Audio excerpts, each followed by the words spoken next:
معزز ناظرین، ذرا تصور کریں ایک خلائی جہاز جو ایک دن نہیں، ایک ہفتہ نہیں بلکہ پورے 64 دن خلا میں رہا۔ نہ کوئی نئی سپلائی، نہ کوئی مدد، نہ کوئی یقینی واپسی۔ سوال یہ ہے کہ آخر کار 64 دن خلا میں رہنے کے بعد اس جہاز کے ساتھ کیا ہوا؟ خلا کوئی فلم نہیں، یہ موت کا علاقہ ہے جہاں ایک لمحے کی غلطی سے فوری موت انجام، آکسیجن ختم، ریڈیشنز جسم کو اندر سے کھا جاتی ہیں اور انسان کا جسم زیادہ سے زیادہ چند دن ہی برداشت کر پاتا ہے، لیکن یہ جہاز پورے 64 دن وہاں رہا۔ یہ مشن خاموشی سے لانچ کیا گیا، نہ زیادہ میڈیا، نہ زیادہ شور، بس ایک مقصد، دیکھنا کہ انسان اور مشین کتنے دن خلا میں زندہ رہ سکتے ہیں۔ جہاز میں محدود خوراک، محدود پانی، محدود آکسیجن اور ہر گزرتا دن خطرہ بنتا جا رہا تھا۔ دن گزرتے گئے۔ 10 دن کے بعد اس جہاز میں موجود انسانوں کا جسم کمزور ہو گیا، 20 دن بعد نیند ختم ہو گئی، 30 دن بعد ذہن پر اثر اور 45 دن فیصلے خطرناک۔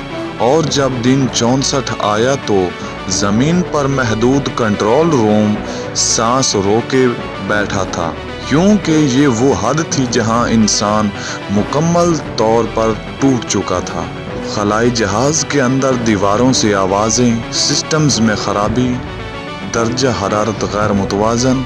خلا نوردوں نے رپورٹ کیا، ہمیں لگ رہا ہے جیسے جہاز ہمیں سن رہا ہے۔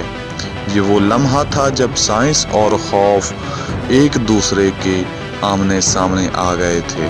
64 دن خلا میں رہنے کے بعد وقت کا احساس ختم ہو گیا تھا، دن اور رات کا فرق مٹ گیا، یادداشت کمزور ہو گئی، اور ایک خلا باز نے کہا، میں زمین کو بھول رہا ہوں۔ اور یہی وہ جملہ تھا جس نے سائنسدانوں کو ڈرا دیا۔ آخر کار واپسی کا حکم ملا۔ جہاز زمین کی طرف بڑھا، رفتار خطرناک، درجہ حرارت جان لیوا۔ جہاز زمین کی طرف بڑھا، رفتار اس وقت انتہائی ہی خطرناک تھی، اور جب جہاز زمین کی فضا میں داخل ہوا تو سب کی نظریں اس پر تھیں، لیکن جو باہر نکلا وہ وہی نہیں تھا جو پہلے گیا تھا۔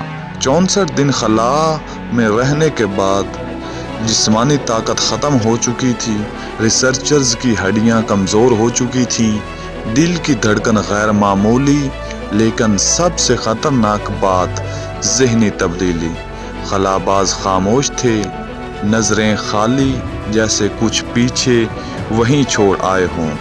یہی وجہ ہے کہ اس مشن کو زیادہ مشہور نہیں کیا گیا، تفصیلات محدود رکھی گئی، رپورٹ سنسر ہوئی، کیونکہ سچ یہ تھا، انسان خلا میں تو جا سکتا ہے لیکن زیادہ دیر تک وہاں نہیں رہ سکتا۔